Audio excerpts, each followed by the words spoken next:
Hi friends, இன்னைக்கு தேஜஸ் ஸ்கூல்ல grand parents day function வச்சிருந்தாங்க. அதுக்கு நாங்கள் ஃபேமிலியாக போயிருந்தோம். கூட அவங்க அத்தையும் அத்தை பொண்ணும் வந்திருந்தது. இதில் என்னென்னா ஃபங்க்ஷன் முடிஞ்சதுக்கப்புறம் லாஸ்ட்டாக தாத்தா பாட்டிக்கு வந்து ஒரு கேம் மாதிரி வச்சுருந்தாங்க. என்னென்னா கையை பின்னாடி கட்டிட்டு வாயாலே தோல் உரிச்சு 2 வாழைப்பழத்தையும் சாப்பிடணும்னு சொல்லிட்டு அதில் எங்கள் மாமா போய் கலந்துட்டாங்க. சாப்பிட ஆரம்பிச்சிட்டாங்க. போட்டி ஸ்டார்ட் ஆனதும் மாமா கிடுகிடுன்னு தோலை உரிச்சு எப்படியாச்சும் ஜெயிக்கணுன்ற இதுல சாப்பிட ஆரம்பிச்சாரா. எங்களுக்கா ஒரு பக்கம் சிரிப்பாவும் இருக்கு, ஒரு பக்கம் ஆச்சரியமாவும் இருக்குது. ஏன்னா எப்படிங்க வாயாலே தோலை உரிச்சு சாப்பிட்றதுன்னு சொல்லிட்டு யோசிச்சுட்டு இருந்தோம். அவர் அதை ஸ்போர்ட்டிவா எடுத்துட்டு செய்ய ஆரம்பிச்சிட்டாரு. இங்க தேஜஸா அவங்க தாத்தா சாப்பிட்றத பார்த்துட்டு ஹாப்பியா ஜாலியா கை தட்டிட்டு என்ஜாய் பண்ணிட்டு பார்த்துட்டு இருந்தோம். நாங்களும் சரி கொஞ்சம் நேரம் சாப்பிட்டுட்டு விட்டுருவாருன்னு பார்த்தா 2 வாழைப்பழத்தையும் சாப்பிட ஆரம்பிச்சிட்டாங்க. ஒரு பாட்டி பாருங்க அங்க நைஸா தோலை உரிச்சு கையாலேயே தோலை உரிச்சிட்டு இருக்காங்க. ஒரு மேம் வந்து பாட்டி இந்த மாதிரிலாம் செய்யக்கூடாது, கையெல்லாம் யூஸ் பண்ணக்கூடாதுன்னதான் என்னால சாப்பிட முடியல அப்படின்னு சொல்லிட்டாங்க. அப்புறமேட்டுக்கு ஒரு தாத்தா பாட்டி 2 பேரும் அப்படியே நின்றுட்டு இருந்தாங்க.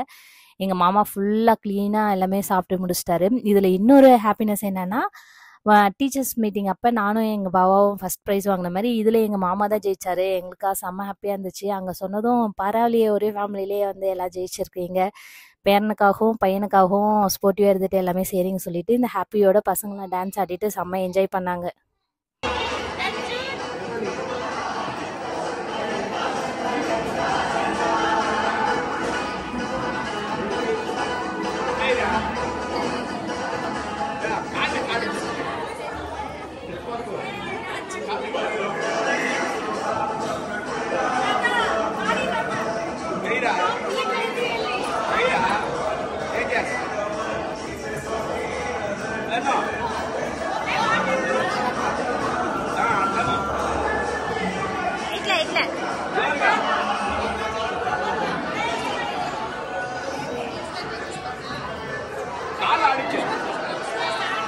ரொம்ப நேரமாக தேஜஸ் டான்ஸே ஆடாமல் நின்றுனதை பார்த்ததும் அவங்க தாத்தா வந்து இப்படி ஆடுறான்னு சொல்லிட்டு அவர் ஆட ஆரம்பிச்சதும் அவனும் ஆட ஆரம்பிச்சிட்டான். அவங்க தாத்தானா அவனுக்கு அவ்வளோ பிடிக்குங்க.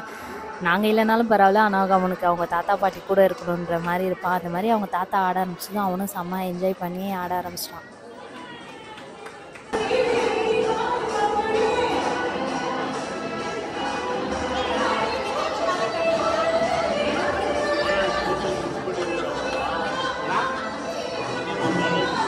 அவ்வளோதாங்க, ப்ரோக்ராம் முடிஞ்சதும் வெளியில் வந்து நாங்கள் குரூப்பாக ஃபேமிலியாக ஃபோட்டோ எடுத்துகிட்டு கிளம்பிட்டோம். மறக்காமல் எங்கள் சேனலில் லைக் பண்ணுங்கள், ஷேர் பண்ணுங்கள், சப்ஸ்கிரைப் பண்ணுங்கள். பாய்.